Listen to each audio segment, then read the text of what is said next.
But I honestly, just about every time I feel I'm prepared, ends up being a train wreck. So stick around, my friends. We shall see.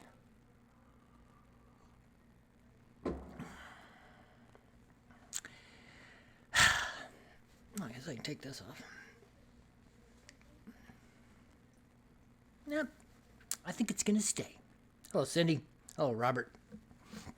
As Robert would say. Let's see how this goes.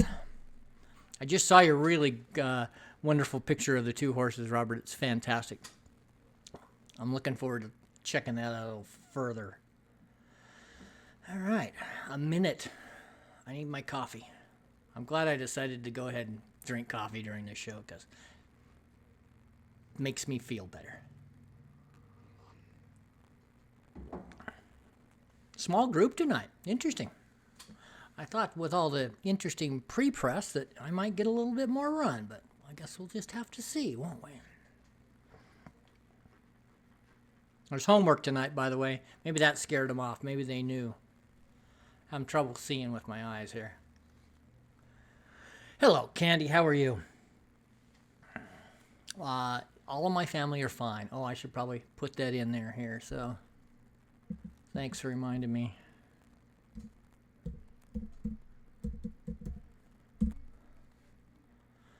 Okay.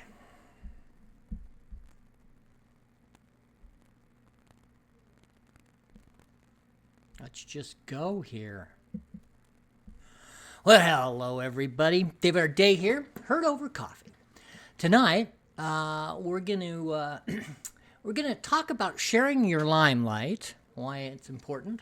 I'm gonna have an actual Heard Over Coffee from a friend of Robert and I's, and I'm gonna have a video short from my upcoming book, Just Around the Bend. Hello, Nancy. How are you? So, first, I need to kind of check in as regular listeners, regular viewers. What are you? Regular coffee mates know. Been a lot of complications in my world over COVID. The good news is that my friend is off his respirator and is in a regular room. My nephew and his wife are headed towards full recovery, and at least so far, even though my wife was directly in a COVID unit in a long-term health care, no signs of infection. So that is so fantastic. I'm very happy. I don't know. I'm feeling a little bit more optimistic, although I probably shouldn't be because as of Sunday, I will have no work displayed anywhere. I took everything down from the initial point gallery today.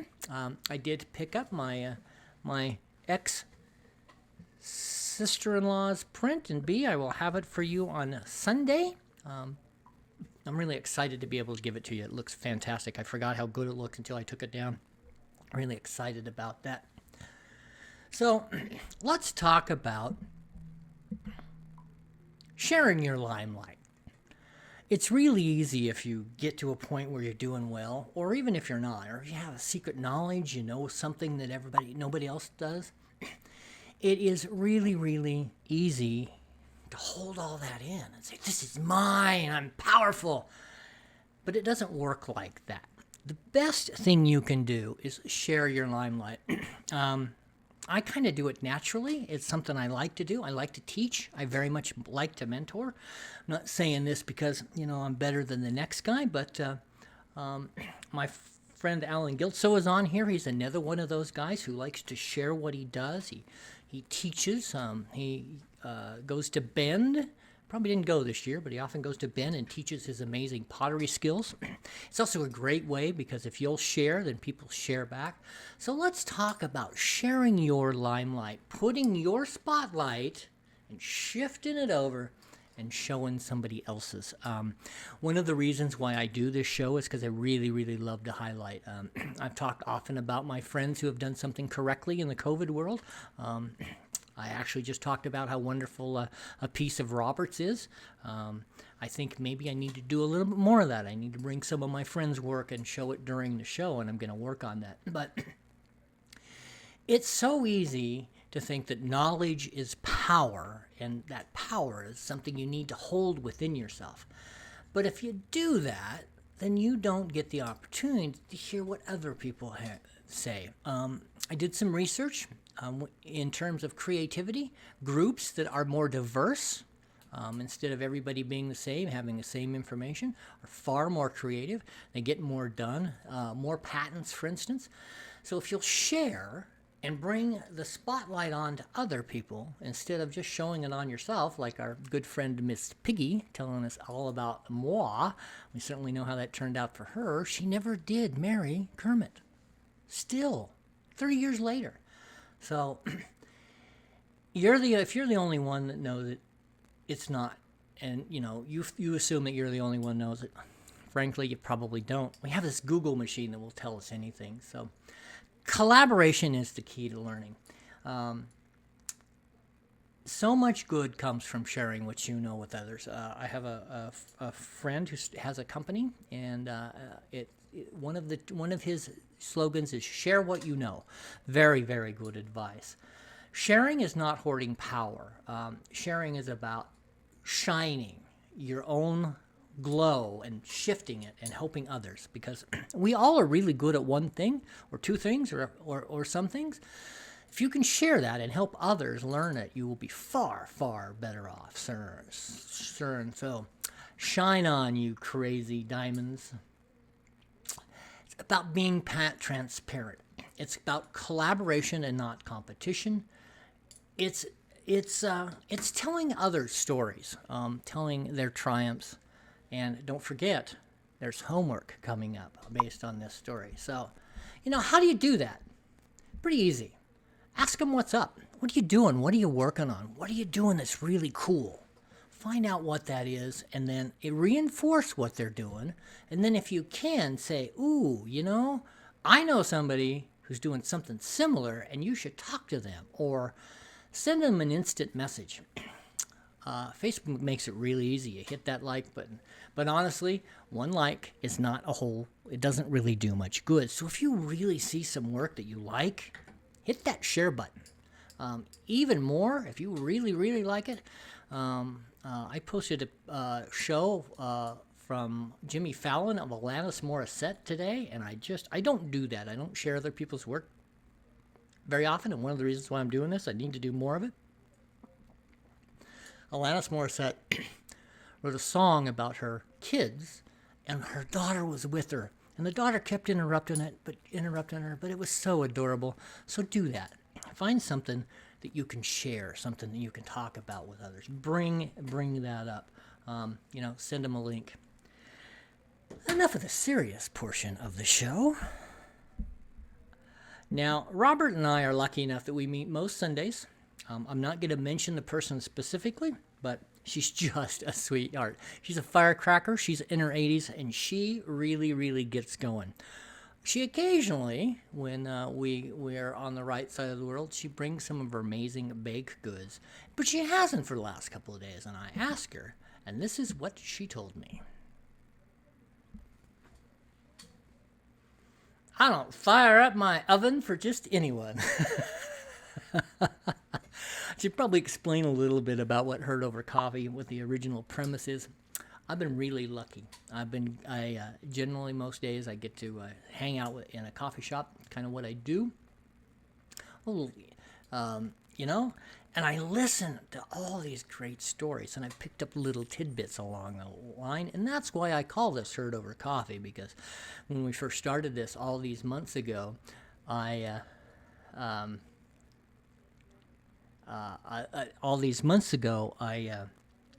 didn't get that opportunity to do that. I didn't get out much. So now I'm getting out a little. Saw this group this morning. Robert was nice enough to come over and pick me up and tell me they were out.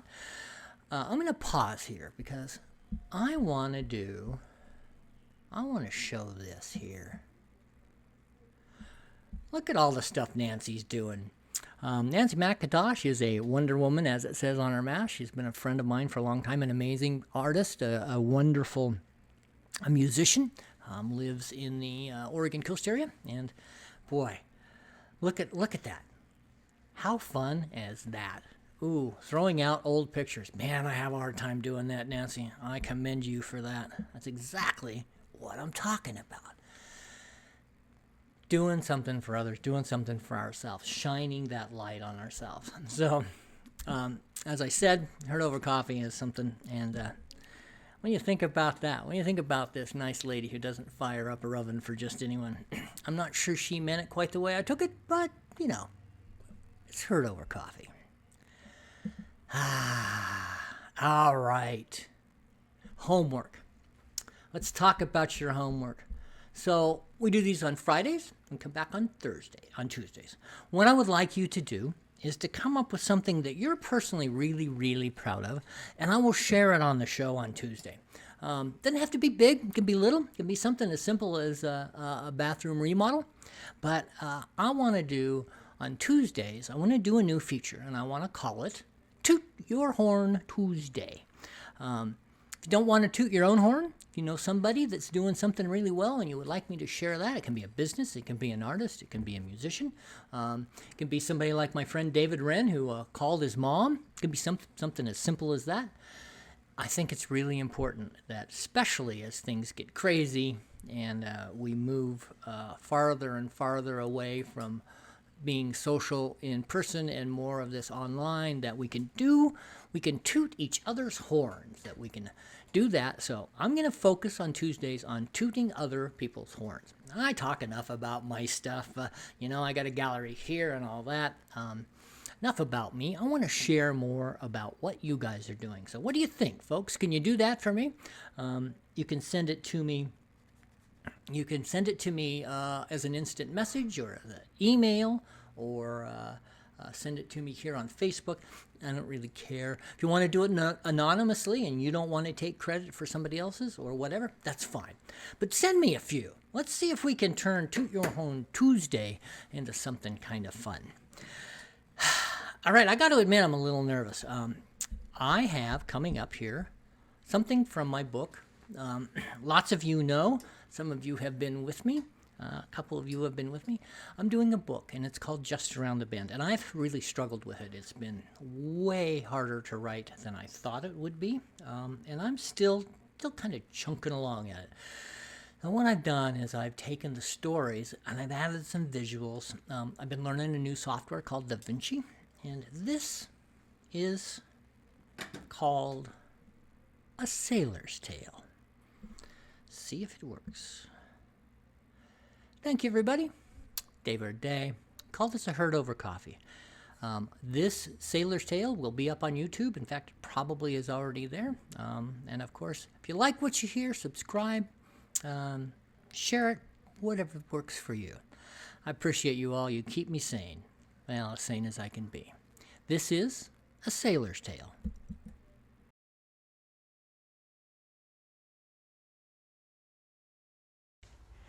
Gather round, young lassies. Let me tell you a little story of a joke. The tinges of his Irish brogue still ringing from the isle of his birth. With a smile that is not dimmed in his 80-plus years, he spoke with the charm that could still make a young woman blush. Few knew that his real name was Finn. Most mornings he was at the door as the shop opened. His many years as a fisherman on the Oregon coast had made him restless before the sun rose, and his morning routine meant a lot to him. This was a warm and welcoming place where he could fight a crossword puzzle or find an audience for one of his tales. His favorite victim was Robert, a retired judge that was also up with the sun. "Captain, you told me that one last month." "Yes, I know. Wasn't it great?" They would both sigh and go back to their crossword. Bob worked his in pen and finished quick. The captain's was often erased clean through the paper before it was filled, a tribute to his determination to finish and the fact that English was not his favorite language. No longer in charge of a wheelhouse, the captain sat at the helm of his favorite table overlooking the small harbor where he once docked his trawler. The lassies worked the counter, kitchen, and bakery of the Tea or Topsail Cafe. They were half, or maybe a third his age. Well, actually, the youngest was a quarter, but they loved him all the same. The Tea was a locals' coffee cafe. Pickup trucks out front early, SUVs and e-bikes in the afternoon. Like all coffee shops, this one has the guy pounding away on his laptop, undoubtedly writing the next great American novel. His keyboard clacking in sync with his phone as it chimes notification in its never-ending chorus of dings and beeps. Where a mom is taking a break after dropping off the kids from school, the students are doing their homework, plus the occasional tourist who is lucky enough to find the place and is happy to have something other than motel coffee. Back at the counter, the captain asks, Can ya guess what an old sea dog's favorite letter is? Ah, I can see your wheels spinning, lassie laddies. You are thinking it must be R. Or maybe one of you smart Alex think it might be I. Am I right? From the counter and in the kitchen, the women look at each other and they nod in agreement. But he throws his head back and he smiles. Well, those would be the easy answers, no? But the easy answer is seldom the right answer, yes? Silly lassies. It's C. 'Cause every sailor, young and old, loves the sea.